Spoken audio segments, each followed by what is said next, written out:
Hi there, Stephanie again. Wow, we've made it through week 3 of our deep dive into 2 Corinthians, chapter 3. Paul uses the imagery of God giving the law to Moses on stone tablets to defend his apostleship. He also compares and contrasts the old covenant with the new and explains why the new is superior. With its transformative power, the new covenant gives us hope. It promises to transform us into God's image. Better understand this chapter? Let's dive right in.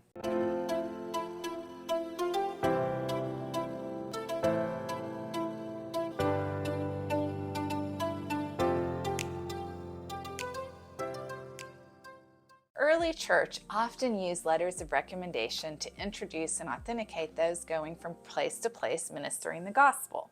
For example, believers in Ephesus wrote a letter to the church in Achaia asking them to welcome Apollos, and Paul wrote to the church in Rome recommending Phoebe, a deacon in the church in Centuria. These letters helped churches discern whether the person claiming to be a minister of the gospel was the real deal. Apparently, some people had been asking about Paul's letters of recommendation. Paul, in his clever way, his response was that the Corinthians were his letters of recommendation. He explained that his letters were written by Jesus with the Holy Spirit as ink, not on tablets of stone, but on tablets of human hearts. These letters were evident in the Corinthians' transformed lives. What a beautiful imagery. So while letters of recommendation are helpful, a true sign of a valid ministry lies in the changed lives of those receiving the gospel. Are their lives transformed? Do they look more like Jesus today than they did yesterday?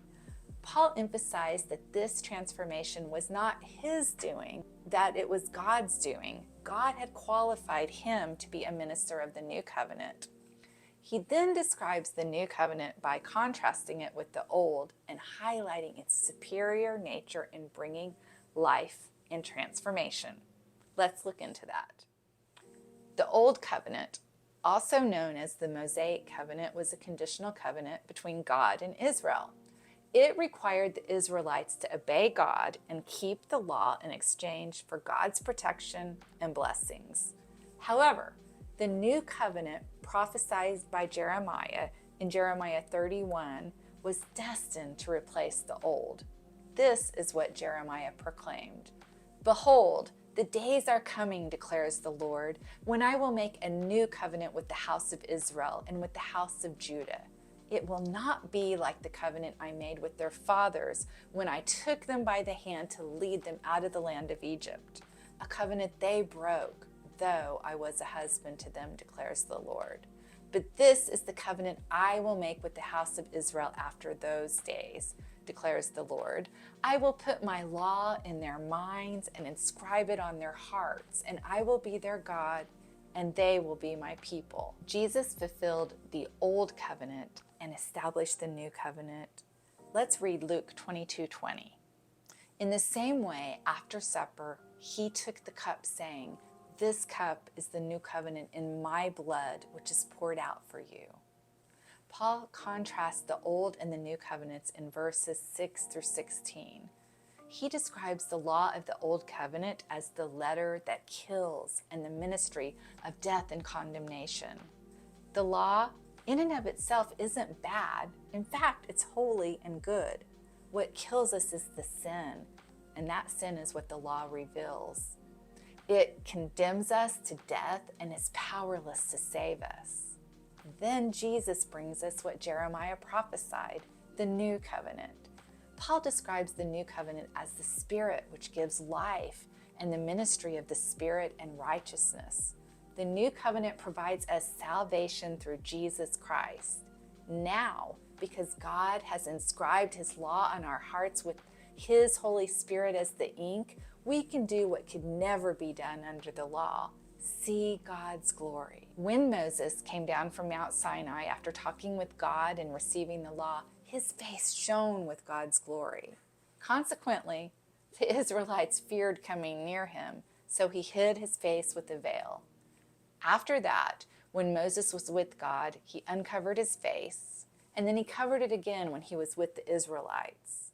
In addition to the Israelites' fear of the Lord, Paul gives another reason Moses hid God's glory behind a veil. It's fleeting glory. Fleeting, translated from the Greek word katargio, means to make inoperative or put out of use. Paul points out that if the ministry of condemnation was glorious, but still brought death, how much more glorious is the ministry of righteousness, which brings life? In other words, Paul describes the old covenant as fleeting because it is rendered inoperative or put out of use by the enduring glory of the new covenant. The old covenant fades away, yet the new covenant endures. Paul uses the imagery of the veil covering Moses' face to describe the Israelites' unbelief. He says that their minds are closed at the reading of the law because their hearts are covered with the veil. Paul's analogy describes not only the hearts and minds of the Israelites, but also the hearts and minds of all unbelievers. However, there is good news. Christ removes the veil when we turn to him for salvation. That is good news. Once that veil is removed, we can see clearly God's glory with unveiled faces, a glory that we can contemplate because of Jesus' sacrifice on the cross.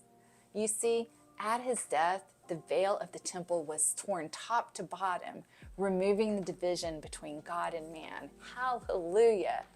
Unlike the Israelites who feared gazing upon God's glory because they would die, we as believers in Christ have the freedom to sit in his presence and soak up his glory. This freedom in Christ empowers us to reflect his glory, transforming us daily into the image of Christ and changing the lives of those around us. Wow.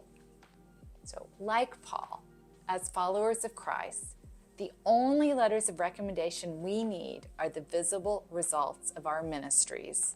The fruit of our labor, the transformed lives of those we minister to, and the reflection of Jesus in our service are the true indicators of a valid ministry.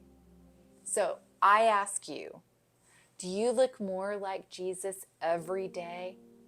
That's the question that truly matters. Let's pray. Father, thank you so much for your word and your truth. Thank you, Father, for the beautiful language that you gave Paul, that beautiful imagery of us being love letters from Christ. I ask you, Father, to just reach into our lives today, reach into our hearts and continue to write that love letter. I just ask that you just help us realize the freedom that we have in Christ, that we can look upon you with unveiled faces and behold your glory. I just ask you to help us continue to just go out with boldness like Paul did and minister the gospel to others, Father. Thank you that we don't have to worry about the effects of whether or not someone is saved or not, that we just are obedient to you and your word and your truth, and that you, Holy Spirit, you work in their lives.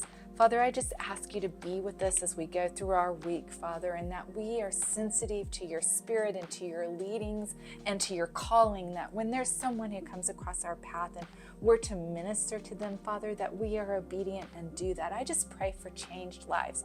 I pray that my ministry and those ministries of everyone that's hearing the sound of my voice right now shows the fruit, shows good fruit of changed lives, transformed lives. I just pray all these things in the name of Jesus Christ. Amen. I don't know about you, but I am learning so much. I would love to hear from you in the comments about what God has been speaking to you through his word. If you're interested in learning the techniques that we're using in our deep dive, be sure you check out my new book on Amazon. It's called The Ultimate Guide on How to Study the Bible for Yourself. You can find out more about it in the video description below.